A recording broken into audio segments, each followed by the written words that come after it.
Good morning, good afternoon, good evening, wherever you're watching. The channel's called Ratchet. My name's Andrew, and on this episode of my GT40 restoration, I get the engine stripped down and ready for paint.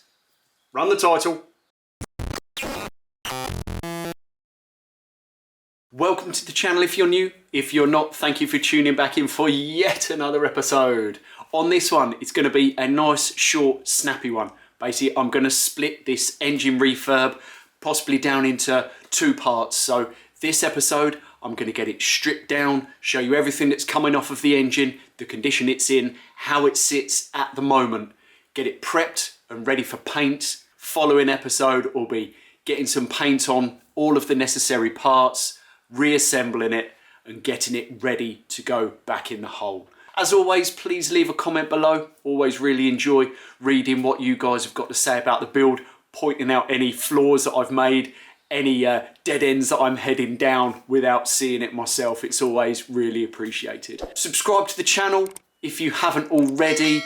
Follow me on Instagram, Ratchet GT40, for more current photographic updates that I post on there. So I think that just about covers everything. Let's crack on with the episode. Now, I could just give it a jet wash down, stick it back in the hole and call it job done for the time being. But I've gone this far with the build and I can't face putting this back into the car as it sits, cleaned up or otherwise. There are a few little bits and pieces that cosmetically I just don't like really and I want to change. The fact the block is painted, admittedly, I assume it's Ford blue, a very traditional colour, but I don't like it, it's too garish, so I want to partially strip back the engine. I don't really want to pull the heads. Certainly all of the ancillaries will come off of the front to then allow me to prep the visible areas of the block and paint that black. So that will tone that bit down. I dislike the blue HT leads. I want to get something more period. I may even go down the route of custom making them so I can go for any sort of outer sleeve that my heart desires. I broke the distributor cap when trying to remove the engine from the car. I don't like the blue anyway, so I need to buy a new Dizzy cap, preferably black, and to suit the distributor that is fitted to the engine. Other than that, I just want to tone a few things back a little bit, if possible. You know, this chromed water pump pulley, I'm not a particular fan of. The valve covers need a refurbishment because the paint has started to crack. So I want to get those blasted, get them sprayed up, and then sand back over the fins to give me that sort of raised, embossed look that they currently have, which I do quite like. The Holley 650 carb will be staying on the engine for the time being. I want to get the engine back in the car and get it running because I knew it ran well in this state before I then remove the carb, then the intake manifold and fit my new Weber IDF 48s. So this will be staying, unfortunately. As much as I would love to put all of the jewellery on it straight away, I want to get the car up and running, get any little niggles dialed out before then tinkering further. So I think that's pretty much the loose plan of action. I'm going to start stripping off the ancillaries, start exposing some of the block, see how much I can actually access to get in there with a wire wheel and clean up, etc. And we'll go from there really. Nice and easy start. Got the HT leads removed and the broken distributor cap removed before moving round to the front of the engine to take off the alternator and then closely followed by the water pump pulley. So I've given the engine a clean up using a concentrated mix of all-purpose cleaner and various little detailing brushes. Now it cleaned off nicely all of the body shop dust and any grime that had built up over the 1,000 miles that it was actually on the road. Now what I didn't want to do is end up in a position of going down the road of stripping this engine apart too much. You know, the engine seems to be good.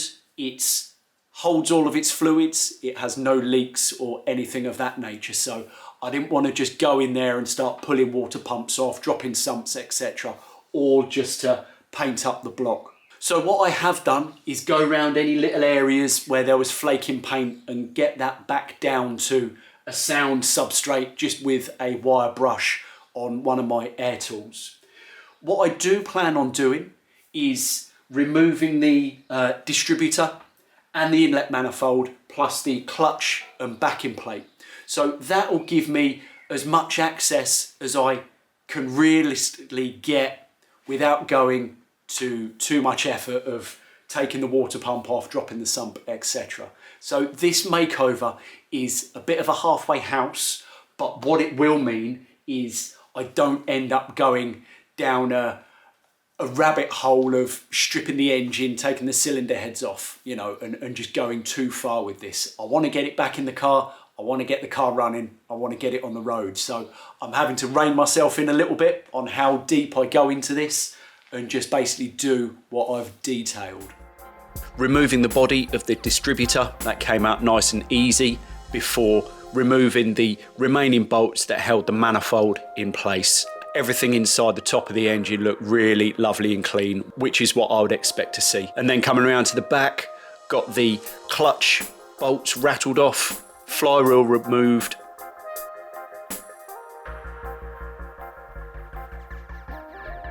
Here you can see with the valve covers removed, the rockers and push rods all looking really nice and tidy. The underside of the valve covers extremely clean. As always, I can't leave anything untouched. I removed the valve covers. I ground off a couple of pop rivets to remove some unnecessary brackets that were on the side of the valve covers. Got the breather bung removed as well, so this is one completely stripped down, ready for blasting.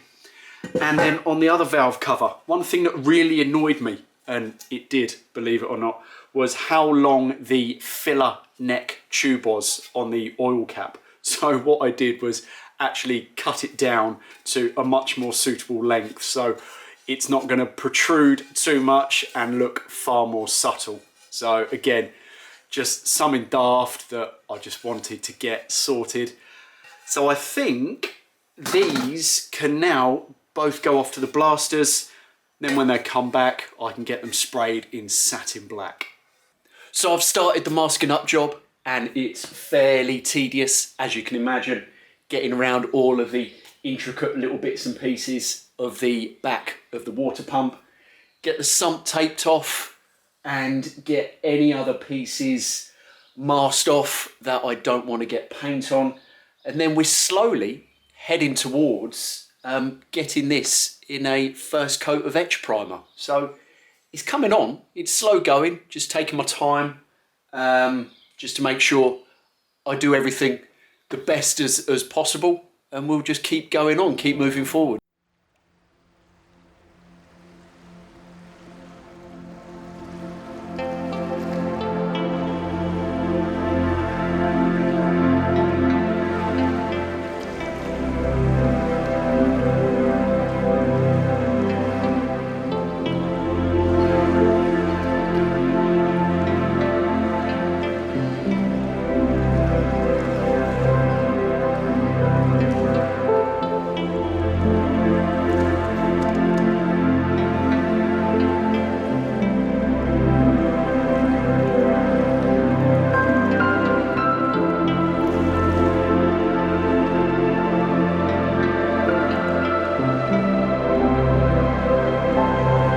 I've been over the block with a fine wire brush on my air grinder and basically just let it decide what paint it needed to remove. So there are some good sound areas of the blue paint, which is great to see, and there are some areas which flaked off nice and easily, which again, I'm not unhappy to see. So I'm now at a position where I feel comfortable to lay down my primer, and that will give me a good solid base to then lay my satin black over the top. Top of the engine is all done, and then round the back I've got the back of the engine block also taped up. Everything has been given a wipe down with panel prep, been fully degreased, and I think I'm ready to go. And that is this episode done and dusted. So we've got the engine stripped down, got it prepped, got it masked, and it is sat over my right hand shoulder ready for paint. So coming up in the next episode, we'll see the primer, the satin black, and then the reassembly of everything finally coming together. So up until the next video, I will catch you next time.